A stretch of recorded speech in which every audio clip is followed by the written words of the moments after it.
now that I'm on the other side, like my life is better. Like I'm probably going to actually, in terms of things we value as men, be more successful on that level because I went through the healing process. But that intermediary period, that was rough. And it was something that my external reality was kind of like telling me I'm weak or I'm like lost or whatever for going through it. Welcome to the Authentic Man podcast. I am your host, David Chambers. This is a podcast for men who want more and less from life. More deep connection, more emotional intelligence, more self-awareness, and more great sex. And less heartache, less conflict, less overthinking, and less stress. Creating dating lives, sex lives, and relationships that are incredible and authentic. My deepest goal is that you, the listener, can take away what you hear in this podcast and apply it to your life so that you can experience greater happiness, transformational growth, deeper relationships, and profound sexual intimacy. I believe that as men, we are capable of so much more depth than we are shown or led to believe. So join me as we get deep into this.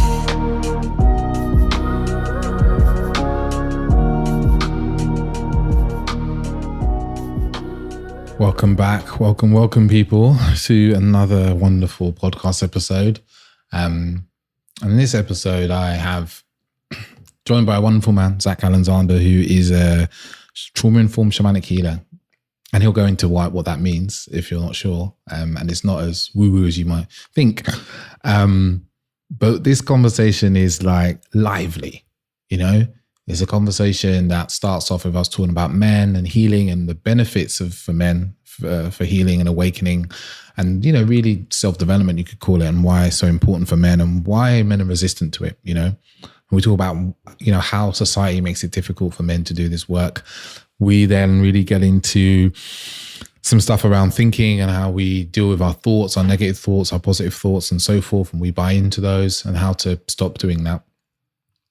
We get into some wonderful stuff about trauma-informed policymaking and how that can change the world and change everyone's lives. We talk about toxic masculinity and why it's not what we think it is, right? And why there's a lack of compassion for it as well as some beautiful conversation towards the end about Nelson Mandela, actually. Yeah, the wonderful man is Nelson Mandela and how we can do our bit to create healing and a better world. So it's a real, you know, deep dive conversation. There's something there for everybody. It's one of those conversations, actually, I'd say, you know, if you are a woman and this episode you enjoy, send it to a man you know, send it to a man with the pure intention of helping him in some way, because he'll leave this conversation with something. You know, it's not to shame him anyway, but like hand it over, share it with somebody who will benefit from this, because too often we listen to things and think, oh, so-and-so would really love this or this would be really good for them, but we don't send it because we're worried about how they might feel. And I say this is the sort of conversation. Send it, you know? So I won't talk anymore. I'll let you get into it. So back with another wonderful guest talking about really a topic around just healing and awakening, especially for men, because I think this is a place that is often seen as a place for women and women's work. But it's, as I see from my own work, that it's really not the case. But I have a wonderful guest with me, a man who I've been following for a long time. He has very funny content and is incredibly knowledgeable. You know, sometimes I read through his posts and I'm just like, wow, he's fit a lot into one post. I'm gonna have to sit with this for a little while to really like feel all of this and make sense of this in my mind. I've got Zack Alexander. Thank you for having me on, man. How are you doing today? I'm doing good. So, you know, we talked right before coming here. It's Monday, not generally like the most, you know, doesn't necessarily energize me, but we're here and I've got my tea and we're gonna do well. Awesome. So for the listeners, how do you describe who you are and what you the work that you do? Yeah, so if you go on my Instagram, I list myself as a trauma-informed shamanic healer. I had been a men's coach for the previous 2 years. I've recently divoted and allowed women in my practice again. But when we talk about shamanic healer, a lot of us can like take that image and make it and assume like, oh, is this another Brad that goes to Tulum and just did LSD one time and calls himself a shaman, right? Some people might not even know what that term means. But really it is just looking at an individual from a mind, body, soul level. Like there is an energetic quality to the healing work that I do. It's incorporated, but I also utilize a lot of mainstream psychology concepts, right? A lot of concepts around how trauma impacts us on a physiological level, and then actually getting into the body in terms of where we store emotions and getting it out. So that's what I would like to think that I do healing on a level where I hope that becomes the norm amongst mainstream society. Not a very woo-y, airy thing, but just noticing that there is a spiritual, energetic component sometimes to healing that must be addressed. It's not the entire one, but one that must be incorporated for a full, level healing on the individual. Mm-hmm. So it's like taking the human being as like the whole being, not just, often with mainstream medicine and doctors, it's like you'll go and see one person about a foot injury, then you'll go and see someone different about a stomach injury. And then like, I've got this ear thing. And like what you're talking about is really looking at someone from a whole being, mind, Yeah. body, soul, and energy all in one. Yeah. And, I hope you don't even mind me just kind of like going right into this, but like, I'm sure, people listening are like, how does Jewish dude from Philly end up a shaman? And it's very much likened to what you just talked about. Over a decade ago, I became very ill. My body started shutting down. I lost 60 something pounds overnight. And so for those, I look like someone who initially could get out there and be in a rugby game and then look like an emaciated skeleton. And I went to the doctors. I went to the hospitals, right? And they were diagnosing me with every illness under the sun. We even thought I had Hodgkin's lymphoma, like a form of cancer at one point. And eventually everyone just doesn't know. They're just throwing me antidepressants. So like your organs are shutting down. I mean, I lost my gallbladder. I was developing kidney stones. I developed type 1 diabetes. I couldn't eat anymore. Like everything was going offline. And the medical doctors were like, sorry, no. Right. And so, or addressing it just from their little level. And so that's what ultimately led me into holistic alternative modalities. And then, a couple years, after healing myself and getting well, the spiritual component opened up. And it's like, oh shit, here we go. Right. And that's something that we can dive into too, right? We talked about before, just around how that process differs so much from men. But it really, like a shamanic healer, you come into this path because you notice that while there's a lot of utility and great things about westernized medicine, they are missing something, and allows a lot of people to kind of fall beneath the cracks, right?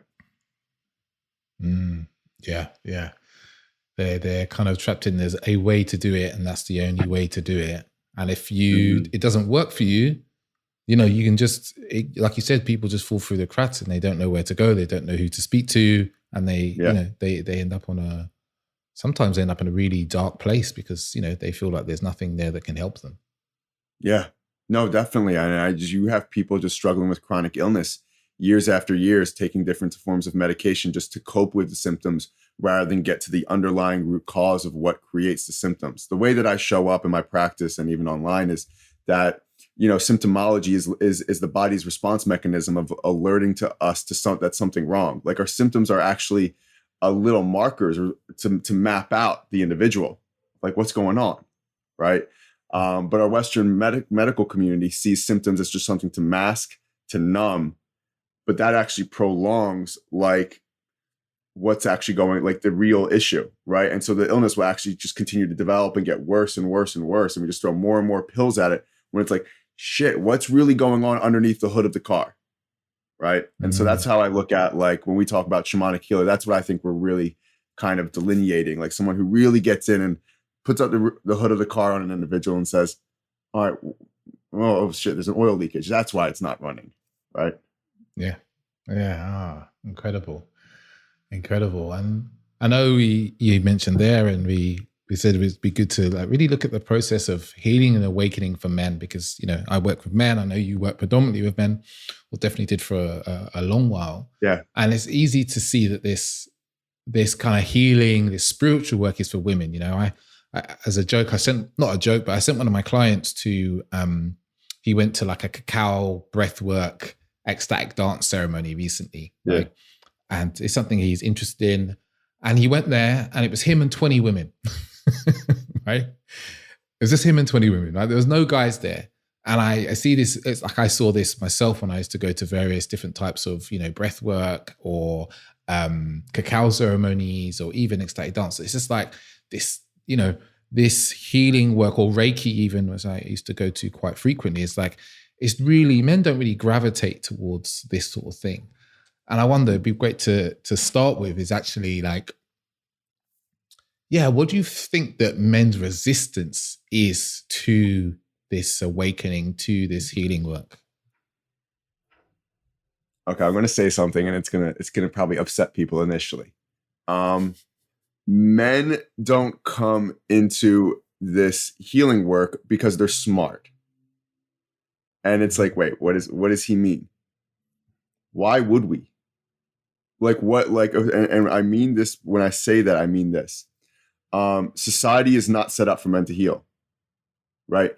Every little feedback that we're given from our external reality is that our value is contingent on our ability to produce, right? To have value, to project a certain image of stability and rooted in strength and structure. Okay. The healing process is the antithesis of that for a man, right?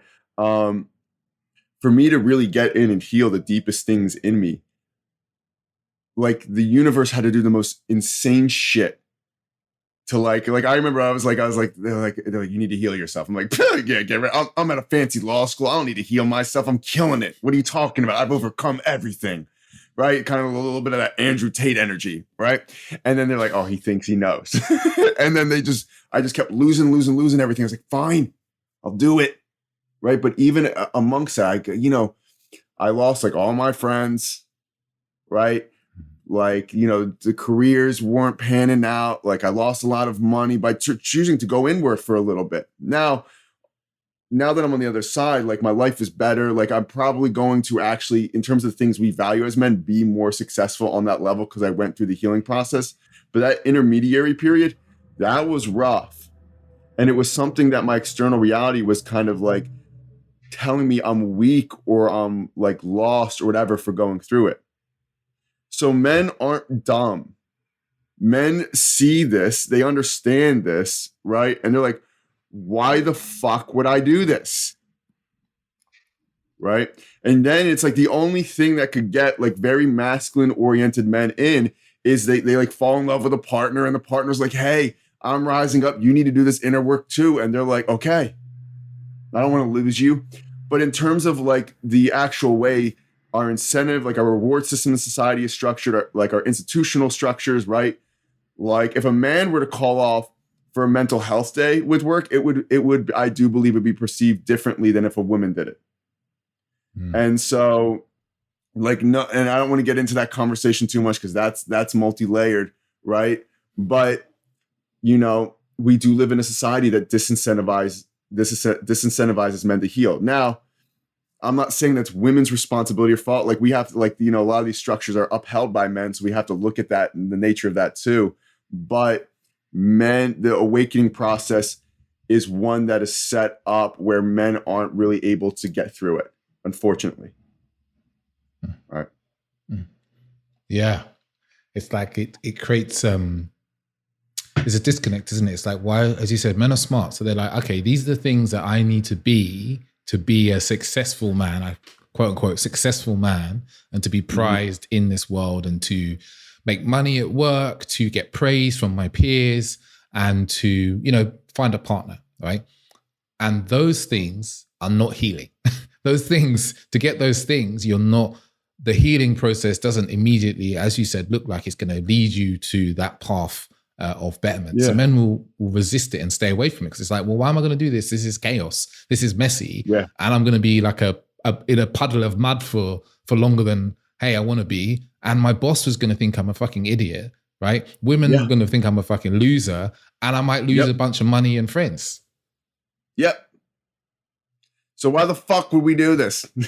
Right? Like seriously, like why, and it's like, and I see some of these things on social media, like why is divine masculine not arising? And it's like, because there's not really a path. There's a path there, but it's tough.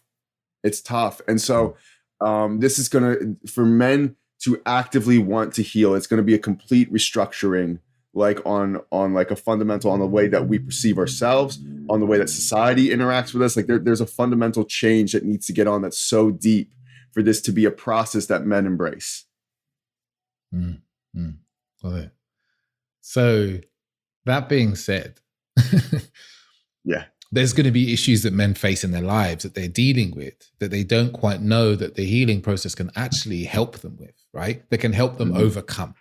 So I guess my question to you is like, what do you see and what do your clients come to you with?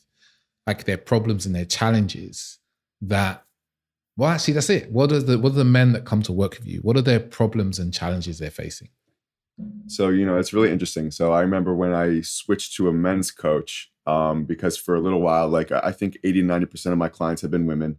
And then I was like, yo, like this needs to be adapted to men. Like men need mental health resources. And so I switched to being a men's coach.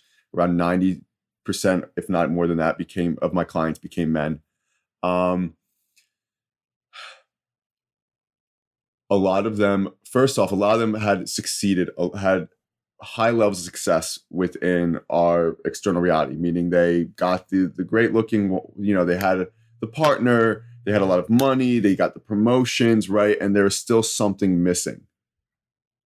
They were just like, there's something itching at me. I don't have it. A lot of them are also going through spiritual awakenings. They just wore, and when we talk about a spiritual awakening, we're talking about like accessing deeper layers of the subconscious self. Like it's like a window into the subconscious, like territory becomes available. And it's daunting initially. It's like, oh my God, what do I do with all of this?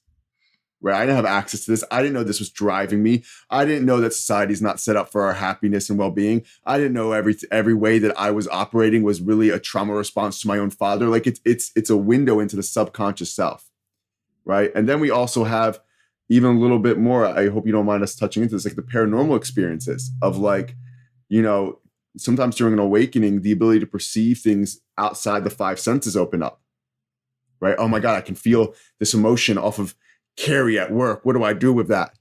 Right? And so a lot of men came in very confused, very scared. And these were very high achieving men.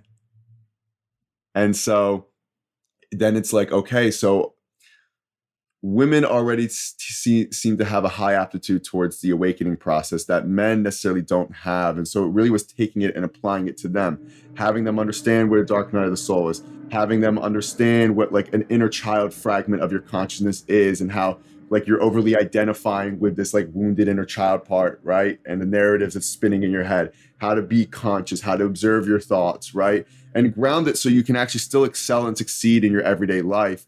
But like, this is what's going on, right?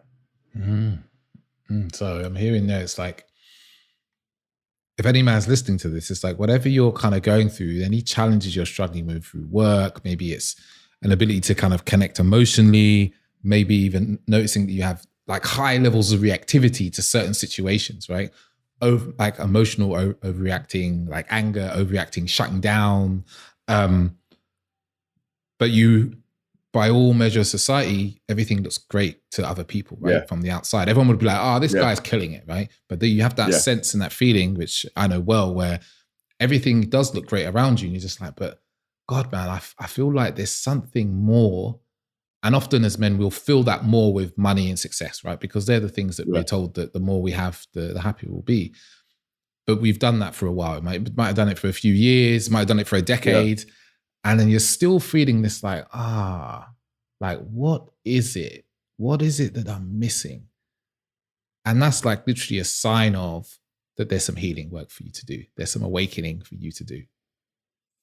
Yeah, I mean, I don't, we can almost get lost in the world of healing. I think it's almost like a self-evolution process, right? Where we've outgrown this capacity of like all these things to fulfill us. Like some people can find fulfillment in the money and the success and like creating the white picket fence, and that's okay. There's nothing wrong with that. But sometimes there's this deeper calling of, oh my God, there's these deeper aspects of myself that are calling and yearning for something more, to be of service to others, but I don't know what to do with these aspects, and I don't know how to navigate these aspects while I'm still stuck in the life that I've created, right? And so there's difficulty towards that. And yeah, I agree with you in certain terms of like some things will come up about like I'm emotionally reactive to this, but I really do see it as an expansion of consciousness occurring with men. And our society is not set up in a way where like the evolution and progression of that is nurtured, right?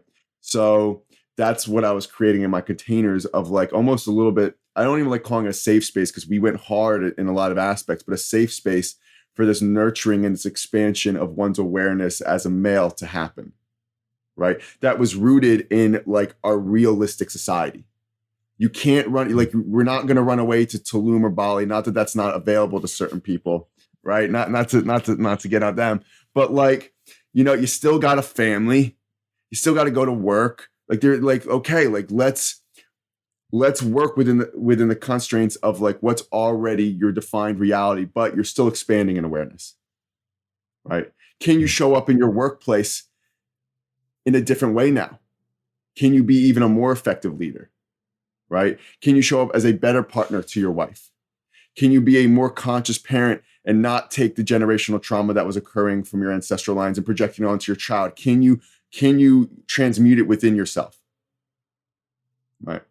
And that might not sound as sexy. I can't market that as easily, right? Unfortunately, right? Not very Instagrammable, but like that tends to be like the process for men. Right. And the container that I had at least created in my time doing that. When you say expand consciousness, because I think this is something often people get kind of lost in, the expanding of consciousness. What do you mean by that? So, man, how woo we are going to get, right? Because I want to keep it grounded. So expanding consciousness. Here's what I want to say is like, as humans, with our five senses, we are able to perceive a very small bandwidth of the spectrum of light and sound. Okay. Now, through my awakening, what happened for me is that spectrum opened up a little bit more. Like I could literally, whether it was just feeling wise, sometimes it was an actual like a visual experience. I could perceive larger spectrums of sound and light. That's fucking terrifying for a lot of people. It's not like, oh my God, the angels are here. It's like, what the fuck? Oh my God. Right. And, for some men, expanding awareness was like their hearts just blew open. They're like, everything is one. I love everyone. And it's like, oh no, you're going to get fucking destroyed in society. Let's like, I mean, so it's literally, with the way that I look at it is, it's almost like an opening expansion of higher energetic centers. Like I work at the level of the energy body. I believe third eye is real, crown is real, heart chakra is real. I believe that shit now. I didn't 10 years ago. And so when we talk about an expansion or expansion of consciousness, it's like the things correlated with these upper centers kind of open. So even a third eye opening of just like, wow, I can perceive myself outside of this like mental construct of who I am. Like I exist at different points in time and space. I'm not just me. Like in this, like there's a deeper me. But that can drive someone insane if there's not a process held for that. Right? Like, they really can. And so that's what I talk about is like, it's a greater awareness of what love is. It's a greater awareness of I am just not like my programmed behavior or conditioned behavioral mechanisms, right? There's like, I've been speaking my family's truth, and now I know there's a deeper truth in me that wants to speak, right? I've seen a lot of men come into me because they went against certain societal structures. Like they're like, you know what? Actually, this doesn't fit with me all of a sudden. Holy shit, no. Like the awakening wasn't all like fluffy stuff. It was them saying no. Like, fuck this. No, I'm not doing that anymore. And it's like, and then every society was like, you're done. Right. And then they're like, oh shit. So, so that's, we kind of swam around a lot, but that's what I consider like expanding consciousness. It's a greater, you're perceiving larger depths of the spectrum of sound and light, right? Whatever that means to certain people. And then like a greater opening of the heart, a greater opening of the throat, the third eye, just this understanding of oneself in a multitude of different dimensions. Mm-hmm. So kind of taking from that, it's like expanding consciousness is, it's like an expansion of our experience of being this being that we are on the multitude of levels that we're here. It's like, you talked about like heart cracking open. Like I can talk from personal experience. I was traveling around the world for a couple of years, and I'd found myself in Peru. And like any good traveler, I found myself to a ayahuasca ceremony. And after that number of ceremonies, and 3 ceremonies there with various kind of 3 different shamans, actually, like I found myself, I'd be sitting on like long bus rides, like 8-12 hour bus rides. And I'd watch like various different series. And there was a series I watched called Roots, which charts the kind of life of Kunta Kinte from Africa into slavery, then his family carried on. And I would just sit there watching this series, and it was a pretty harrowing series, right, of life as a slave and being beaten and whipped and locked in boxes and feet chopped off and toes chopped off and all this. And I would just be crying. And I'd be on these buses.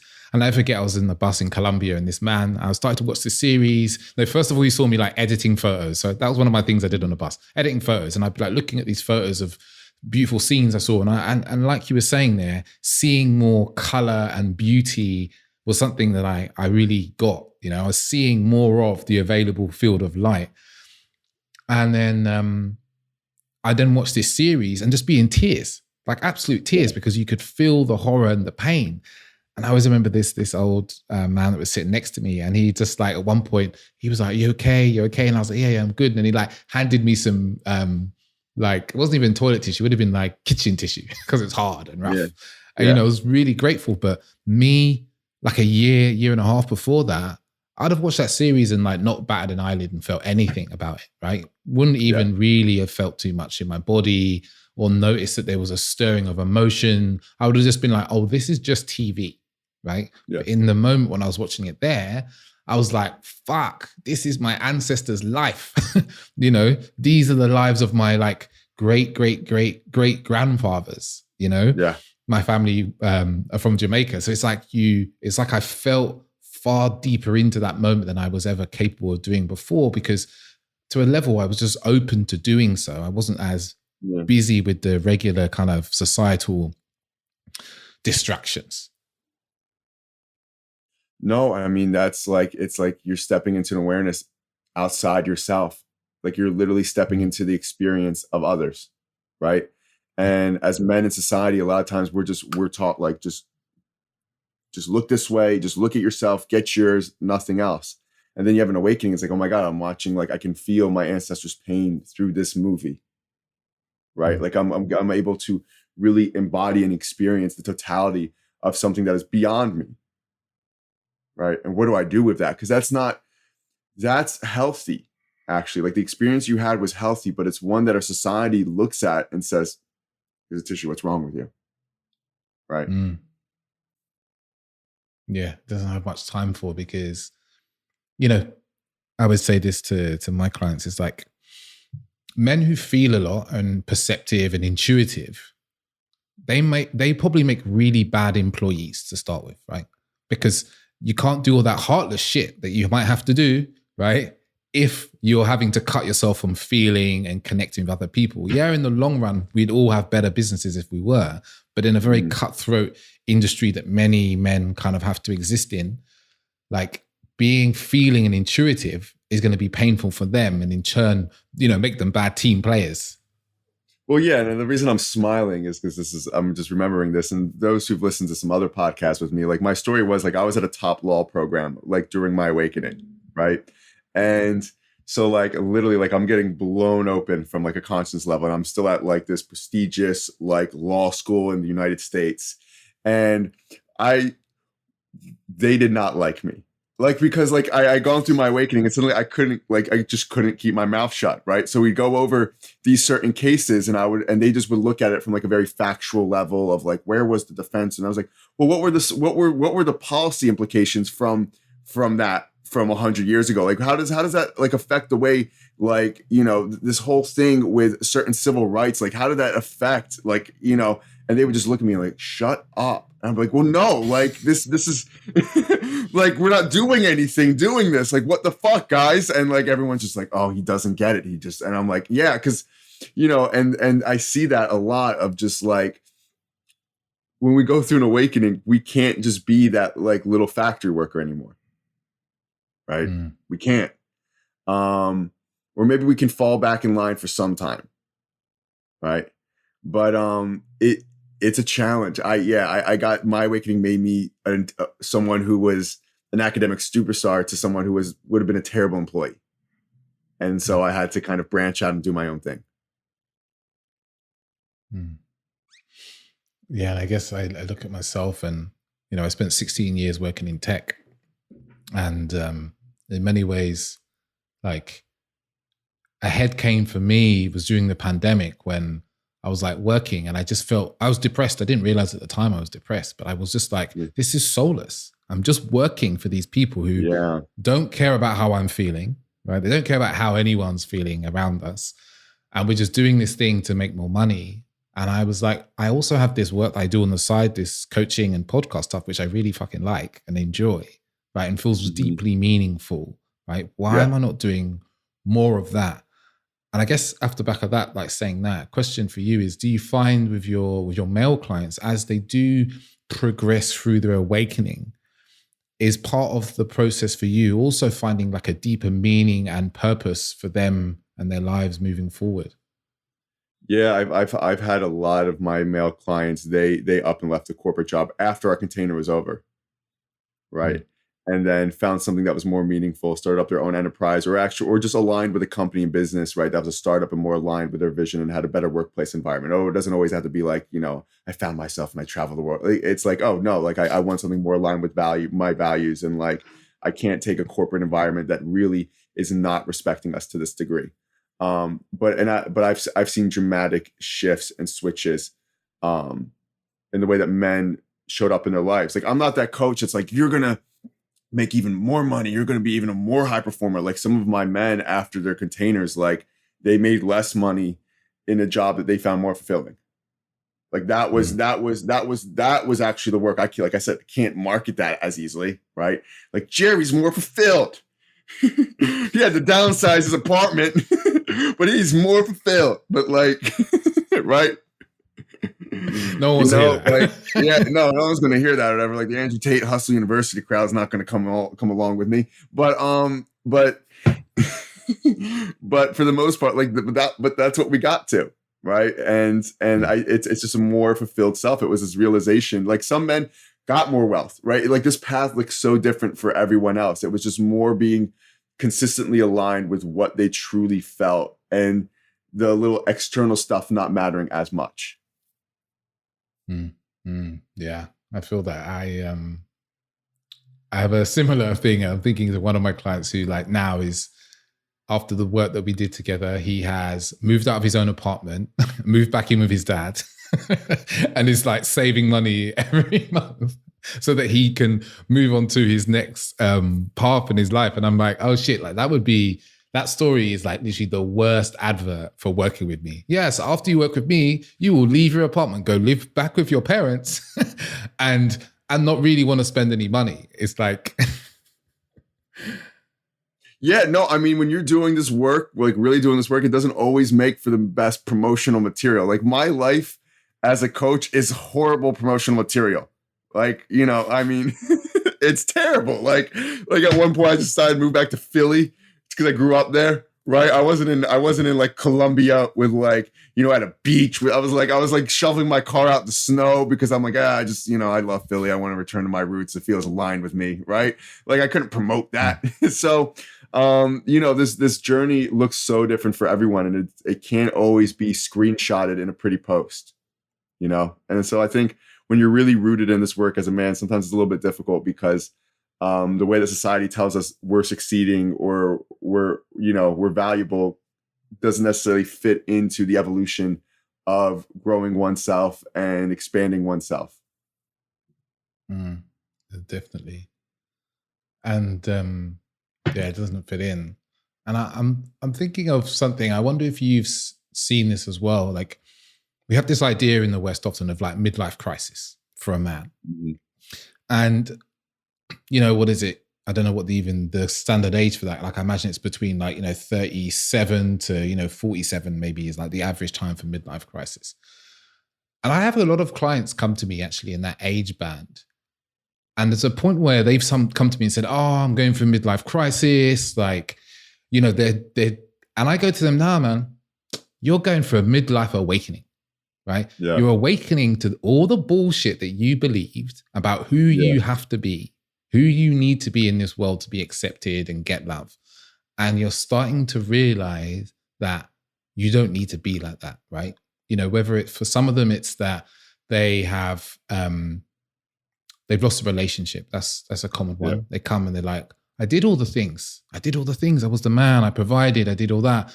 And the woman left me for like some hippie dude or it just happened. And, or they've gone off to do some other thing. It's like, but I did all the things. What else do I need to do? And you're like, there's nothing else for you to do. But I guess what I come to with them often is around values. Like, you touched a little bit about alignment actually. And when I then speak to them about their values, often they struggle to know what their values are, right? Because no one sits us down and tells us to like work out our values at a young age and keep that updated through our 20s and 30s. Yeah. And they have no idea they've been spending their whole life living really out of alignment with what they value in the world and what's like meaningful and important to them. Yeah. And I wonder if this is a similar experience to you through your work that you see with men. Yeah, no, and I think this is just like I think it's a societal, like cultural thing. And what I mean by that is, in the West, we are raised with this notion, most of us are raised with this notion of create a pretty external reality and your internal world will then match. Right. When really for tens of thousands of years, like humans had worked under this notion of you build up your internal world from a young age, like the village supports the child, you build up your internal world for a young age, and then the external reality will naturally extract or manifest or unfold based on where you're at from an internal level. So what we end up having is we have a bunch of men who run around for the first 30, 40, 50 years of life, creating the beautiful external reality. I got the beautiful partner. I got the big mansion. I got all the shit, right? Like people like clap when I talk at events. I still don't feel good. Why don't I feel fucking good? Right? And it's like, okay, because like you never even developed your value or principle system. You were told to just achieve and perform for the sake of achieving and performing. Right? Yeah. So it's a midlife awakening. Like an awakening typically does happen. Like we have to satisfy the ego first, right? The ego, it works under the certain reward structure. So for me, like I was like a failing student growing up, a huge fuck up, like did a lot of drugs. And then I became the academic superstar and got into all the fancy law schools. I gave myself what my ego was told would make me feel special and important. And I got it. And I'm like, this is bullshit. And that's when it sunk in, right? And a lot of men go through that. It's like you satisfy the ego, you satisfy these little these little incentive structures that we've been given and told, like if you just achieve this, you'll feel great. We realize it doesn't do what it told us it was going to do. And then there's a deeper awareness of like a real questioning occurs, right? And somewhere along that clicks open a button and you're just really taken into deeper aspects of the self. And you're like, oh, wow, there's this whole me in here that really exists, that transcends the mind, that transcends my thoughts, right? That's a deeper experience that transcends human language. right? And now what do I do with this? Because suddenly this part of me does not want to be at my job anymore, cannot sit there and take it, right? What the fuck do I do now? And that's the midlife crisis. That's the midlife awakening. And he said something in there around transcending thoughts. Yeah. Surely, many men, they exist. Many of us, not just men, but we'll speak to the men right now, exist in a perennial thought process, just looping around in thoughts, existing that our mind is the greatest organ that we have and it's superior to every other, right? And that a lot of men suffer from overthinking, especially. Like, how am I not my thoughts? How do I transcend my thoughts? It's so funny because like people would think, with me being a shamanic healer, I'm wooey. Before I was a shamanic healer, I taught college classes on logical and analytical reasoning, like really working at the level of the mind in every facet, right? The mind is one of the most valuable constructs we have. And there's a great book, I think it's like Think Fast and Slow. It's by Daniel Kahneman, who's like an economist who won the Nobel Prize for this work around how valuable our thoughts are. The brain does not interpret things correctly a lot of times. Like even it can logic its way to arguments that are still invalid, right? Or solutions that are still invalid, right? I mean, you go back 300 years ago, there's all these scientific papers where they give valid logical arguments that slavery was right? Or that 100 years ago, the Holocaust was logically a correct mechanism. And it's like, clearly the mind in of itself can lead us astray. There's value in it. There's value in the way that it takes certain external stimulus, right? And can perceive certain patterns and everything, right? And then we have a bunch of thought streams that are just based off of this pattern recognition. But to just be a slave to the mind, to the mental workings, a lot of people wake up like, oh, that's not it. And that's the transcending the thoughts. It's not just like observing and witnessing everything. It's really beginning to come in tune with yourself and then understand how much attention and energy do I need to give to each one of these thoughts. Right? Like I remember like after a breakup, I had all these thoughts of like how I was so in the right and my partner's so in the wrong. And I'm like, who gives a fuck? I was like, this is probably not correct. Like I was probably a shithead too. Like, oh, right. It's the ability to actually question the initial stream of thinking that comes on, right? Most people have like a lot of the stuff I've done with men, like it's like my coaching really isn't that hard. Right. I have these like high performing men and they come in like, God, I'm such a piece of shit. And I'm like, why do you think you're a piece of shit? I keep having these thoughts that I'm a piece of shit. I'm like, what if you just stop listening to them? What? No, seriously, like understand where it's coming from within you and don't give that thought so much energy. Like literally just let it spin. And then they come back over the weekend like, I feel so much better. Like I realize it's like a wounded part of me when I was 5 years old, right? It's not even consistent with what's going on in my external reality. Like I'm doing great. Like what? I'm like, yeah, you just stop fucking giving so much energy to that goddamn thought. Excuse my, Lord's name in vain. But like, that's like literally, it's like that easy, right? Like, and so it's understanding like just because a thought pops up doesn't make it true. Right? And I think that's like a deeper awareness of self. Because if we're working at the level of the mind, if all we're doing is working at the level of the mind, you're going to be easily manipulated and controlled. You just are. It's very easy to program people's subconscious minds through entertainment, through different structures, right? And that doesn't mean that your emotions are correct either. That's why this journey can be so confusing, because it's being able to be present for your emotions, for your thoughts, for your physical self that just wants to eat and fuck, right? Seriously. And being able to be with all of that and still grind into the deeper you and say, okay, what's really going on here? What do I do with all this data around my emotions, my thoughts? What is this all really saying to me? And how do I still show up authentically as me? Yeah, I love that. Because I like you, I work with a lot of men who are like, oh, but I've been, I think this thing all the time. Like I'm thinking this all the time. And I'm like, okay, cool. That's nice.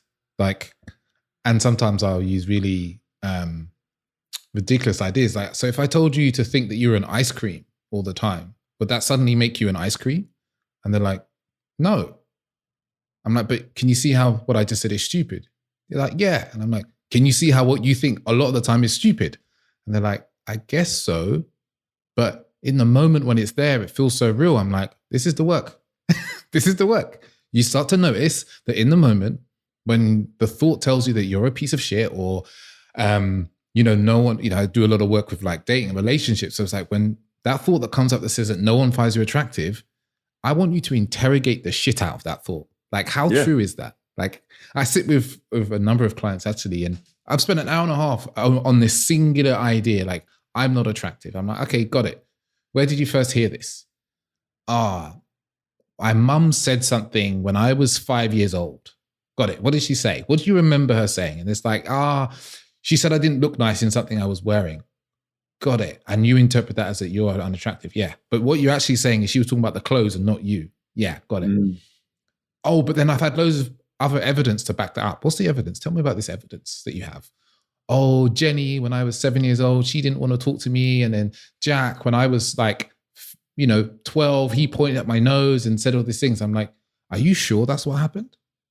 Like, is there anything outside of that thinking that you're giving me there that would prove you incorrect? Like people that wanted to date you, women that fancied you, like women who like wanted to put it on you really obviously. Yeah. And like through these sorts of conversations, you find that people get to and they're like, well, actually, yeah, like there's these, I now have about 10 instances of this thing not being true. And at that moment I go to them, I'm like, you realize you have a decision here. You can choose what you believe to be true. It is your choice, right? It is a real choice that you can make now that you have this information, and you can choose to keep going with your old thinking, right? And you'll continue in this path of pain and misery that you've experienced.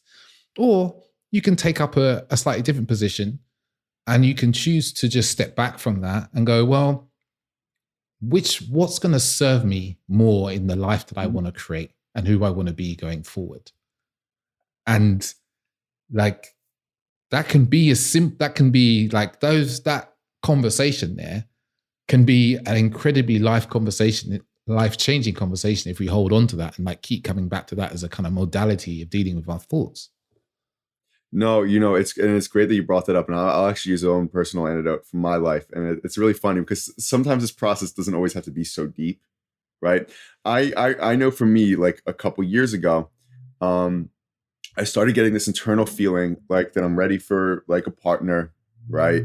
And this person coming into my life is going to be really beautiful. Not that that mattered, like it really didn't matter, right? But this person coming into my life is just going to be really beautiful. And there was a part of me that was like, anytime I got around really beautiful women, even as some Instagram personality, I would get super awkward and uncomfortable. I would just get I'd be super like all quote unquote game would go offline. Right. And I could feel the universe being like, shit, he's going to blow this one. Like she would really benefit from being with him. He would really benefit from being with her. And he's going to blow this one because he has some weird fucking little narrative that he's not worthy of a beautiful woman. Oh my God, what do we do with this? Right. And like, I literally had to witness myself. I literally had to observe these thoughts. I'm like, oh my God, this just comes back to me as a teenager. And like the hot chick in the high school liking me and then denying me. And then my little self made a whole story and narrative and meaning out of that and created this experience, right? And now the universe might be trying to line me up with this person who's amazing for me. And this little experience from 15 that I attached to certain meaning to is going to fuck all that up. Right. And so I had to do the inner work. I had to like parent that 15-year-old, be like, just because the hot chick rejected you at 15 doesn't, and like, you got to stop making so much meaning out of that. Like it's okay. Like, right. And then, when I really went back out in the dating world, everything clicked and just went a lot more smoothly. Right. So, and I've seen that with a lot of other men too. Right. And it's like, and some of that is like, almost like media projections too, of like, you know, pedestalizing people with certain body types or certain this or that, and really just to understand that program and be like, everyone's just a person. Like everyone's just a person, not up here, not down here. Everyone's just a person, right? Mm. And that's part of the process as well. Sometimes it's that simple. Mm. Yeah, I love what you said there. Meaning and narrative is something I talk a lot about. Sometimes, you know, you probably have this experience, like you're putting out these Instagram reels and you're like, this is the fucking hardest shit I've ever recorded, right? And I talk a lot about narrative and story because, you know, through my coaching, what I see is just everyone's running around with narrative and story in their mind, believing that that is how the world is, and like speaking to you how this is how the world is and this is how it has to be. And when you explain it to them, they go, yeah. And you're like, no, you don't get this. You don't get this at the level that this is the single thing that is causing the most havoc in your life, is this idea that you believe there's a story about who you are. There's a story about who your partner is, who your parents are, and you hold on to that so tightly that you can't see anything about them that's outside of that story. No, and that's the daunting thing about the awakening experience, is like you're literally taken into this awareness of like experiencing reality through this prism that is just a bunch of like unprocessed experiences that's actually not real. It's not real, right? We like create these little cages within our own mind that we then like live in ourselves. And like the awareness of like, I don't have to live in this cage, but holy fuck, what do I do now? Because the cage has felt safe. Like this self-imposed cage that I've put within myself, like it's created familiarity, it's created safety, but oh my God, this cage isn't real. It's not actually aligned with how things really are, you know? And that's a tough thing. Like, you know, I mean, I've engaged in victim complexes sometimes throughout my life, like, and I've seen a lot of other people engage in victim complexes too, where I'm just a victim, I'm powerless, I'm helpless. And like, and you recognize like that's from when you were young and you were helpless, but you're not anymore. You're still viewing things through that prism. And people are like, fuck, what do I do now if I'm not a victim? I'm like, live. What the fuck does that mean? I don't know. Right? Like, I don't know. Like you're going to have to keep deconstructing your prism of view. Like it's going to be hard. It's going to be hard. The human self is wired in a way to need familiarity and predictability, and the awakening takes that and blows that apart. And that's why this experience can be scary for a lot of men too, right? Because also that kind of not knowing what the next step is or how you should be creates a huge amount of unknown. And we often have a relationship with the unknown as like scary, worrying, confusing. But also that unknown is exciting because you get to feel it how you want to feel it, not how you were told to feel it or how, you know, your Instagram feed tells you should be feeling it, or, you know, the way that everyone's feeling it as well. You get to choose like, how do I want to feel this not void, should we call it, is the future. What's the way that you want to do that? And we get the opportunity to do that. And that's fucking epic. That's epic, but it's tough though if your nervous system has been trained from a young age to believe that any sort of unfamiliarity or unpredictability means chaos and destruction, right? And that's where you know, if you grew up in chaotic home environments or whatever, right, a lot of people like overcorrect by creating just these deeply ingrained routines, right? And it looks productive and successful, but it's rooted in actually an unhealthy mechanism. And they're like, go live your life, go be in the unfamiliar. And they're like, what the fuck? Like my whole body is telling me this is dangerous, right? And so this is why this process is, I just think like when we're looking at the process of wellness, it's so multifaceted.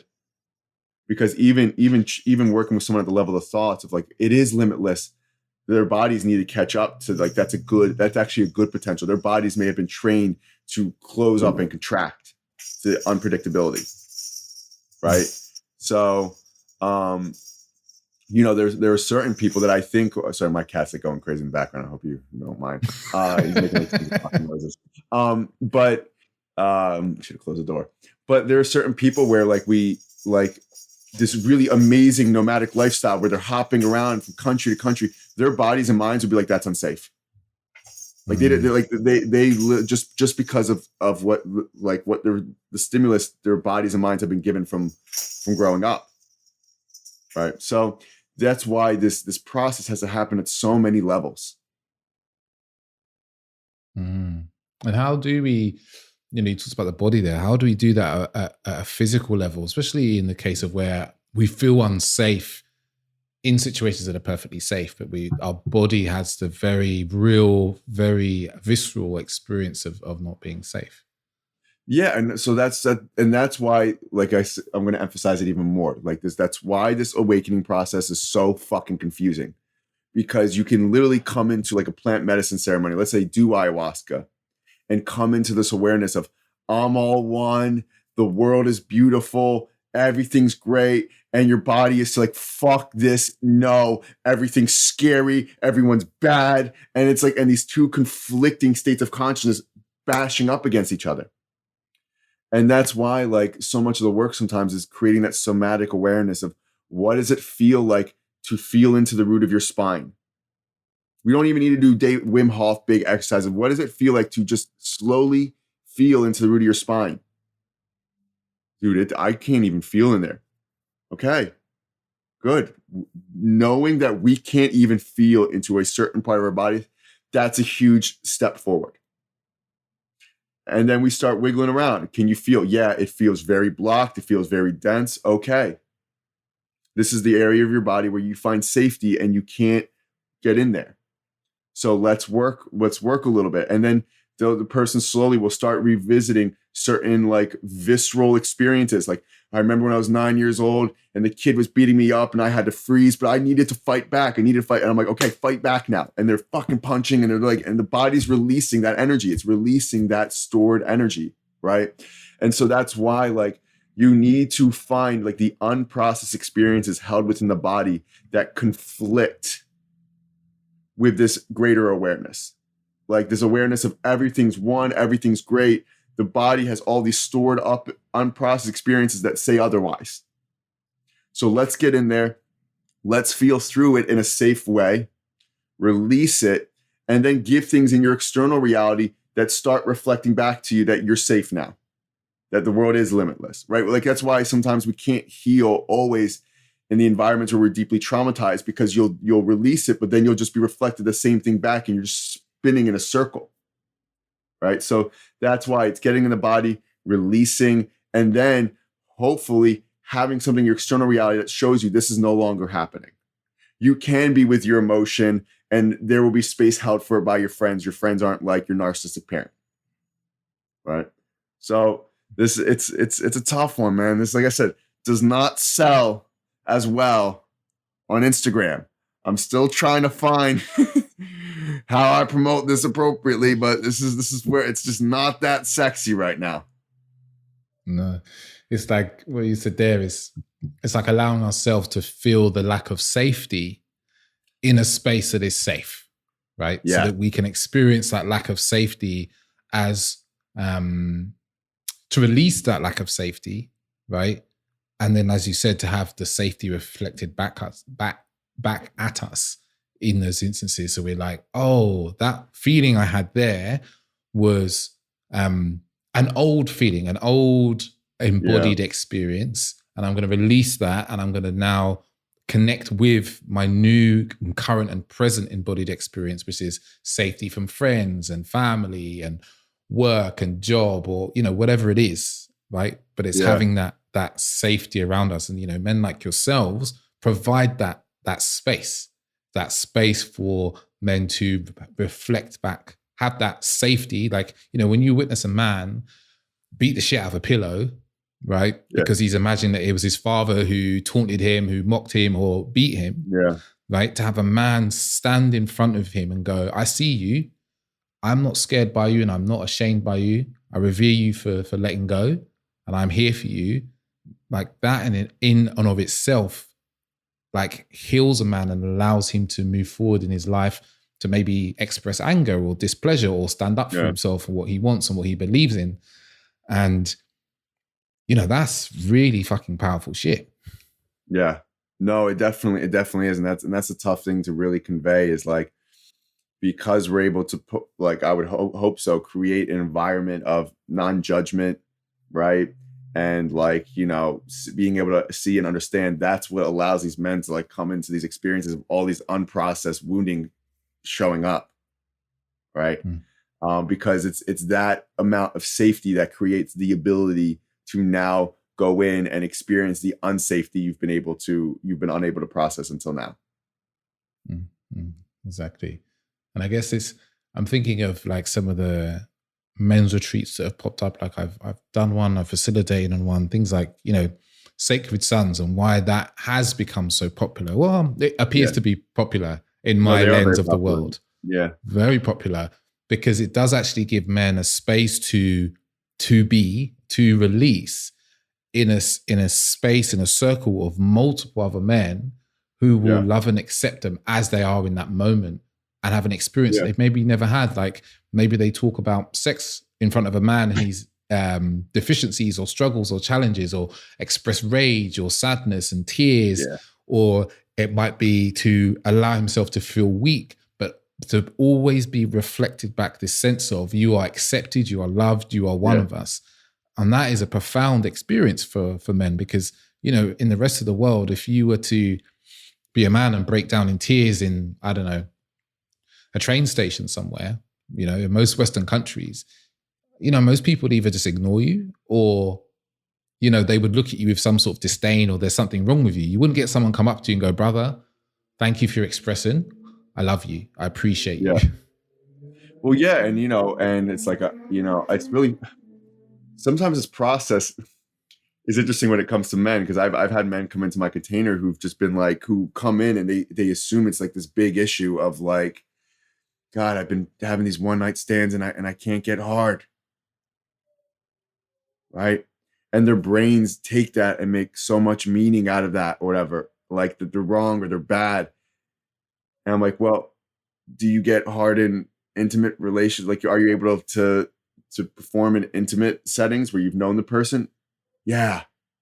But my God, I can't get hard in these one night stands. And it's like, that's because your body, it's not, there's nothing wrong with you. There's literally nothing wrong with you. Like, you want deeper connection. Your body's trying to alert you to that. And they're like, oh, right. I mean, sometimes it's like, right. Like we've been there. Like we've been there, right? We've been there. Like, it's like, you're not deficient.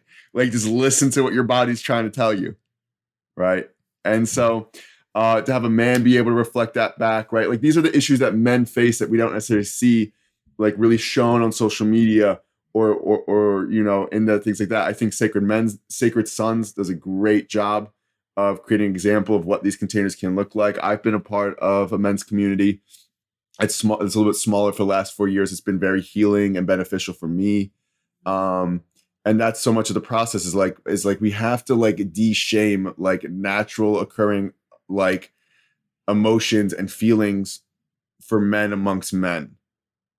Right? Like we as men, we are programmed that like we can only talk, and I love sports, but like we can only talk about sports. You're only allowed to talk about Tottenham, right? Hurricane, that's it, right? Have a brew, talk about how the broad is fucking your life up, how great Harry Kane is, right? And that's it. Right? That's done. That's all that is the prism of what men can discuss and nothing else. And it's like what we're trying to do is just widen that like a little bit. Just a little bit. Just a little bit, and make it socially acceptable. Right? Like I like, you know, I have female friends, and like, you know, I've had to listen to the talks or whatever about how horrible men are. And I get it. Like I fully get it, right? And but like the thing that like always hits them is like, you know how you like, if you have a problem or you have a feeling and you can talk to your friend about that, right? Imagine that's not available to you your entire life. Like, imagine all those moments where you guys come together, right? And you talk about how you're crying because imagine if that's not available to you at all. That's the experience of being a dude. most of us, like, unless we've done some work and some reprogramming, and they're like, oh shit. I'm like, yeah, this is why male suicide rate is so high. This is why male rates of addiction are so high. This is why men tend to lean more towards narcissism. Like, it's an adaptive response, right? Like, you hear all these posts, men are so narcissistic. Like it's a behavioral structure that's incentivized for us. Unfortunately, right? So, like, we have to, like, really just transform the way that we operate with each other. And that's a tough one.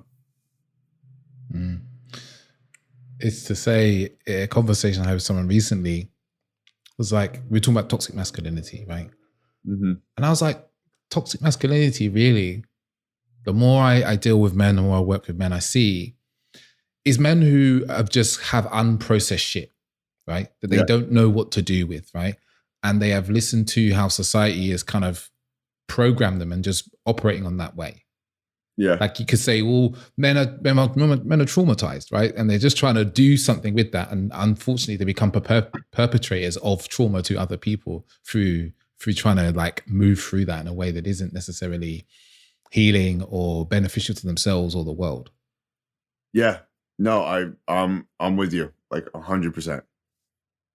And it's a hard kind of thing to say, isn't it? Because in the world, it's like we want to see people who do bad things. We want to view them as being bad. I find this a really interesting one. It's like, I read this wonderful book years ago called The Cases That Haunt Us by, I think it's John Douglas. And he's about doing, like, FBI profiling and stuff. I think there's a series called Mindhunter on Netflix, which is a great watch. Yeah. And he, at the beginning of the book, or some point in the book, he was talking about how when he started talking to and understanding, like, serial killers, everybody was like, dude, they're just monsters. They're just bad people. We're trying to work out whether they're born bad or they become bad. That's the only question that was at that point. And he was like, well, maybe they're not born bad, right? And maybe stuff happens to them that makes them do the things they do. And everyone around him was just like, no, man, like, you're fucking crazy. Like, you're stupid and you're crazy. These people are evil, right? They're just monsters. And, through his work, he's come to realize that, serial killers are often, like, they have all sorts of terrible abuse and so forth happen to them. Yeah. But we don't necessarily have the same compassion often when it comes to men. No, not often at all. And it's a tough argument because, like, if you look at history, like, men have been responsible for, like, a lot of great things, and men have also been responsible for a lot of the war and destruction as well, right? So now when a man is struggling, right, the primitive brain, like, that part of us can just be like, man, bad, he da, right? He better, right? And it's like, society,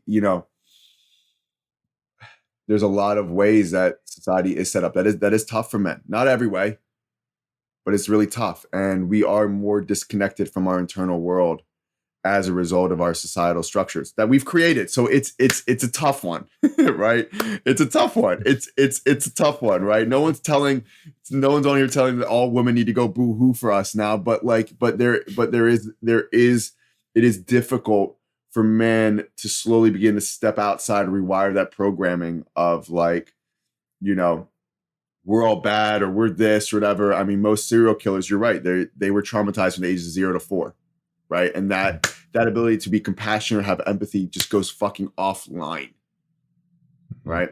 And it's these deeper conversations that we need to have that people don't want to have.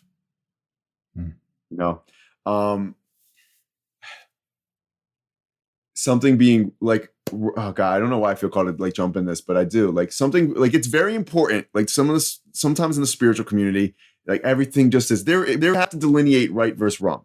There is some things are just wrong, right? Like, no child should ever be abused, right? And some things are right versus wrong. But, like, we do also have to dive in and understand, like, the deeper complexities that, like, not everything is black and white. Right? Not everything is black and white. A lot of these issues with poverty and crime and things of that nature can be reduced down to child abuse. Those are the conversations we don't want. Like we put all these policy initiatives of the war against drugs. Why are people using drugs in the fucking first place? Joe or Donald or whoever, right? Hillary, who gives a fuck, right? Why are drugs here in the why would anyone want to take a shitty rock and smoke it? What has to happen to a fucking person for them to get there? We don't want to talk about that. We don't want to put those things in place, right? These are the conversations that we need to be having. As a Western society, we always just want to look at things from a surface level. Drugs, bad, get rid of drugs, throw them in jail. What the fuck does that do?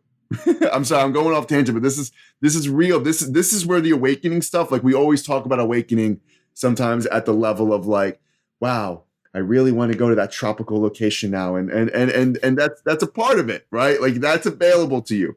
But there is a deeper level of awakening too, of this recognition. So many societal ills are deeper than what's being addressed, right? There's like, even the conflicts in terms of like racial divide and things, and where that's rooted in, that ancestral trauma is rooted somatically, right? That there needs to be like real resources given to get people into their bodies. Space needs to be held for a different level. Telling people to pick up their bootstraps and get over it ain't always the answer when you actually look at things from a deeper physiological level, right? And I mean, these are the conversations that people need to be having, right? Men are often the murderers. Men are often the ones committing crime, but men are also like, they're abused at a young age, and then there are resources that aren't really available. I know for myself that when I went through my child abuse growing up, right, it was like, and I was acting out, it was more just like, he's just a boy. He's just a boy. Whatever. Right? Not saying that there's still not tons of advantages to being a male in my process, but I do know that there seemed to be a little bit of this awareness that was slipping from outside perspective on what was going on with me. And we see a lot of men, unfortunately, be captured up in that.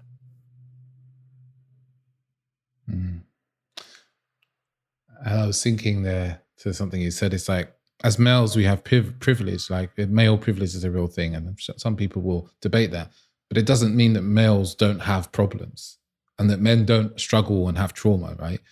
Like it's just the world doesn't see that because it's easier to see people as bad, men, women as bad. But also what I'm hearing from you say there, it's like, it's almost like what we're needing in this world is like trauma-informed policy making. Yeah. Oh, 100. My God. If all the politicians, as someone in law school, right? If all the politicians were taken through trauma-informed healing for just 2 years,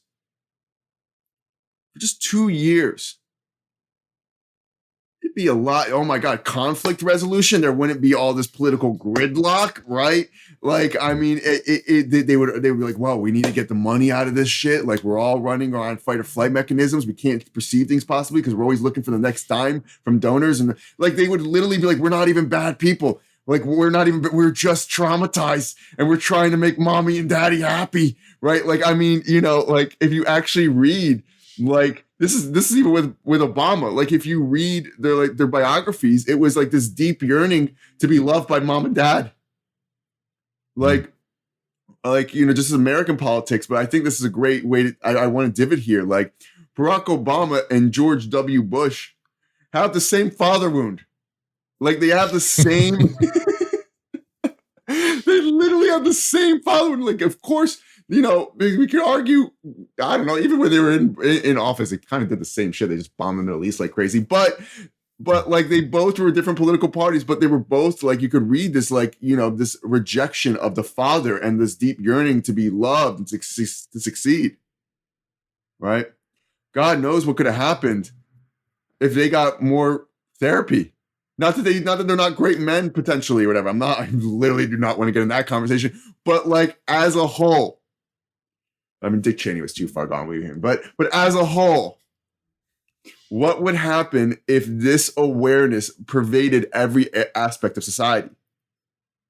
What if this was the awareness that kids grew up learning how to feel, how to tap into their emotions, how to pendulate between anger and softness and whatever, to understand boundaries and all this, whatever. What if kids come into the world learning that early instead of when the fucking Revolutionary War's 5th battle happened on a Tuesday, right? What if that is the what if that's the education and they come up, everything's different.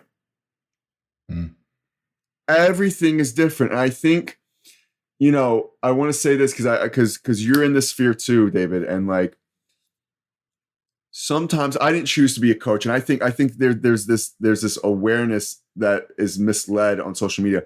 A lot of us who are really in the trenches in the sphere, like we were thrown into it. Like we didn't like act like it was very much like shown you have to be here. And there are days where I still yell at the sky, like, why the fuck am I here? Like, why can't I just do something a little bit more fun? Why am I a coach? Right. But I think this is why, because us as men who are in this space, really truly holding space for other men, we have this awareness, this deeper awareness of all the mechanisms that create the person in front of us. And we understand that there's a deeper individual underneath there.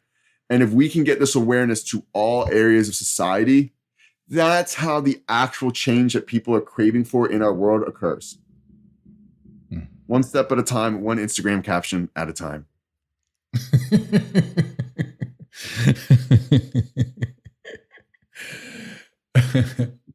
It is, yeah, I can't agree more, you know, like we just don't even see, you know, you talk about Donald Trump and father wounds, right? It's like, oh God, imagine if he was just aware that, you know, I look at UK politics and we've got like Boris Johnson. He's like, imagine this man was aware that his whole thing is he's just trying to like fucking get attention and be good enough. Like if imagine they all sat around in, you know, we got Parliament and they sat around and the first thing they did at the beginning of like the new year or whenever they've come back from holidays or when they start a new Parliament is like, these are my wounds. Everyone has their wounds on their paper so we can all be aware. So when I'm talking to Boris, I'm able to be aware that Boris is talking to me through his father wound and, you know, his need for attention and to be right, and he'll lie and stuff like that. But he's aware of mine. So we can communicate from this place of love and compassion for each other, right? Of these wounds, because they're not going to just disappear overnight, but also from a level of responsibility. You know, we'd have a whole completely different political outlook, right? All this gridlock and arguing and policy not happening, we would just be like, wait, like this is what's fucking good for the people. Like, this would make the people's lives better. This will make our lives better, because if their lives are better, we have easier lives. Right? We can heal the fucking world if we choose to, right? No, I mean, instead of just trying and gather more power. And yeah, like what if we like I think, David, you've done the same thing. Like me and you probably had to do quite a bit of shadow work. Right? And for me, shadow work was like, oh, there's this part of me that really likes power. Okay. That really loves the feeling of power, that from even whether where it's from childhood trauma or whatever, that loves that. Actually, there's a part of me that might actually like imposing power upon others, and to have awareness around that and say, I know when this part comes up, and I know this cannot be the driving factor behind why I do that. To be honest about the human experience, that there's always, because we're humans and because our genetic lines are rooted in so much shit, right? Like many of us are going to have parts of us that love to exert power over others. And what if we're aware and conscious and cognizant of that and know how to work with that and be with that rather than let that naturally run us? That's most politicians. They want power. They want to be perpetually loved, right? And they're not even aware of where that mechanism comes from. They just know that they have to satisfy it. And then we wonder why the world's imploding. Right? We wonder why the world's imploding. Yeah. Yeah. Yeah. And it's just, in ways it feels so simple, but obviously it's like incredibly complex, because we're talking hundreds of years of these structures being in place. And as much as, you know, we today we've decided exactly what we need is trauma-informed policymaking, which would, you know, fucking revolutionize the world. As you said many times, you know, it's one Instagram post at a time. It's one man's life you change at a time. Or if you're running groups, it's a 8 at a time, 10 at a time, you know, and maybe this is a change that will kind of be, and I wonder, like to the world, is it going to be one of those kind of bottom up changes? Like, because how's it going to be a bottom top down change? Because more and more people are going to become trauma informed, and some of the information starts to leak upwards and becomes more and more mainstream. You know, I hope you don't mind. I know we're supposed to go to like end in 5 minutes, but I hope you don't mind going an extra 5 or 10 minutes. Is that okay? Because I love to. I don't know. I would love to dive into this.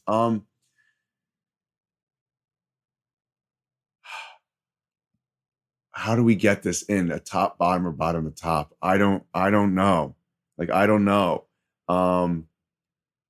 I've had former law classmates come in as clients or whatever. You know, so I'm starting to see it to an extent, but it's tough. It's tough. I do think,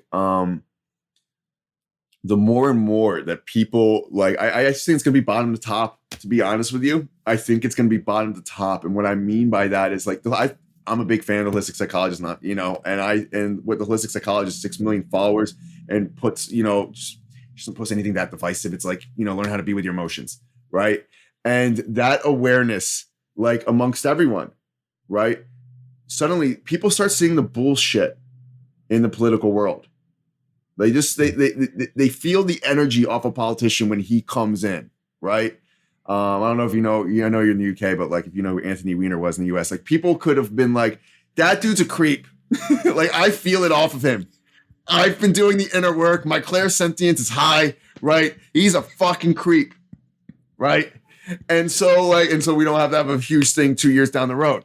And so what if people are tapped into this awareness, right? It just energetically just shifts. And suddenly like that person that comes in who's a little bit more trauma informed, right? Suddenly it's like, you know, the public resonates. You can see it, right? And then that maybe we have to work at the incentive structure of the human mind. So I actually, when we talk about it, it's probably going to be bottom to top, which means unfortunately, we're going to have to all be on social media as coaches, fucking figuring out a way to game the algorithms, right? To make this awareness sexy in some shape or form, you know? Yeah, because it's going to be like, you know, sometimes you come across a client and there's someone who's, you know, has influence, or they're in a job where they have influence, and they can kind of go in as like a little Trojan horse. You know, they can kind of bust in there and Trojan horse, and they can do things, and they can start reacting differently. Right? They can start operating differently in that little world, and they start influencing a little bit, you know, it starts to rub off around the people around them. But you can imagine as well, if it's going to be kind of bottom up, it's going to be slow. It's going to be a slow process. This is going to take us a couple decades for sure. But, you know, I want to posit this back. I don't know why, like feel called, right? Like, one of my favorite stories. So I lived in South Africa for a little while. Okay. And I went to Robben Island. Like the first book I ever read, I did not grow up reading at all. The first book I ever read was actually Nelson Mandela's biography, Long Walk to Freedom. This was a man who developed spiritually. There's no, like, for 30 years, he was like I remember, like, you know, talking to South Africans that, like, actually about Mandela, and like people don't know he was not in a bad way, but he was a bad dude. Not like he was bad, but like the man was going up, blowing up government buildings. He was a freedom fighter. He was a revolutionary fighter. The man was like, could you imagine, like, you know, someone right now like blowing up like mail offices and stuff, or whatever, right? Like, and 30 years in there, like the man had like an inward process, right? It was amazing, because when he was going to be let out of jail, all the white people in South Africa were like, holy shit, he's going to kill us. And why wouldn't he? We made this man suffer for 30 plus fucking years, locked him up. They're now going to elect him president. He's going to eviscerate, like, because they're like, from a human level, that would make sense for what we did to him, for him to come out and want to just murder and hang all of us. And what did he do? He went to the rugby games, right, and took an interest in the white people's sport and collectively forgave everyone. That was a man, like, wow. Right? Wow. Nelson Mandela's biggest mistake was that he was too forgiving. He just like gave up like his political position after 8 years and just assumed everyone had the inner revolution he had. They didn't. Right. But oh my God, like what if our political leaders went through this inward process of a Mandela? Right? Went through a dark night of the soul, went through like a compassionate heart-based forgiveness. Like it will change the world. We've seen it in small little vacuums. What if it happens on a more collective level? That's my spiel. Yeah. Yeah. No, and I don't disagree. And I think it's beautiful. I think we'd have a completely different existence. And I almost feel like that is the only destination that we have as human beings. Yeah. How we get there and what, weaves and turns it takes. But I really believe it's like, that's the only place we get to, I don't know how long that takes. That might be, my great grandchildren might get to experience that. But like, that's our destination. Yeah, and it's so interesting because like I think every generation there is some type of revolution. Right? You look back at what, MLK and Malcolm X did, several decades ago. And we've seen the revolution thing happen, right? Like over and over and over again. And I think you're seeing another yearning calling for it, but it's just going to be a different texture this time, meaning that like it's really going to be an inward process. Like it's not even going to be a marching through the street like showing. It's just like it's going to be us gaining this awareness, slowly applying it within, and once again it'll just naturally, people will just sit down and wonder like, what? Wow, everything got healthier. How? And it was just, it won't even seem like it was this huge resistance. It just, everyone did it from a bottom up level. The collective energy just shifted and everything just kind of parted in an easier way. Like it might not even have to be hard this time. Right? Yeah, man. I feel that. Yeah. Yeah. And I feel that is a perfect place to finish up today. And what a enthralling conversation. We dodged and weaved through all sorts of topics of men, but finishing up there about trauma-informed policymaking and how we can kind of change the world. What a pleasure, man. What a pleasure. And thank you. I'm imagining that the listeners, they're wondering where they can get more of you and what you're doing. And I hope you also mentioned your healers program as well, because I've got my own personal eye on that as well. Yeah, no. So, I mean, oh God, I get to plug in. I actually have a service to plug in right now. So usually they're like, people are like, what are you doing? I'm like, I don't know. So I have something called the Healers Program. I've worked years on it. It's an online course where 20 plus hours of video-based instructional teachings around CPTSD, around inner child healing, around nervous system regulation, around spiritual awakenings. Like it's literally there to give you all the tools and resources on your own time to get through it. The course would likely be several $1,000s on the market relative to what's out there. I threw it out for $250. Because I'm just like, you know what? I didn't have several $1,000s when I was going through my process. Here's a course that gives you everything for a couple $100s, right? Figure it out. And then at the same time, so the podcast will probably be released right when I'm taking calls on this one. I am starting up a new one-on-one container that is, this is the first time I'm offering a certification process in like the multifaceted way that I show up in the coaching.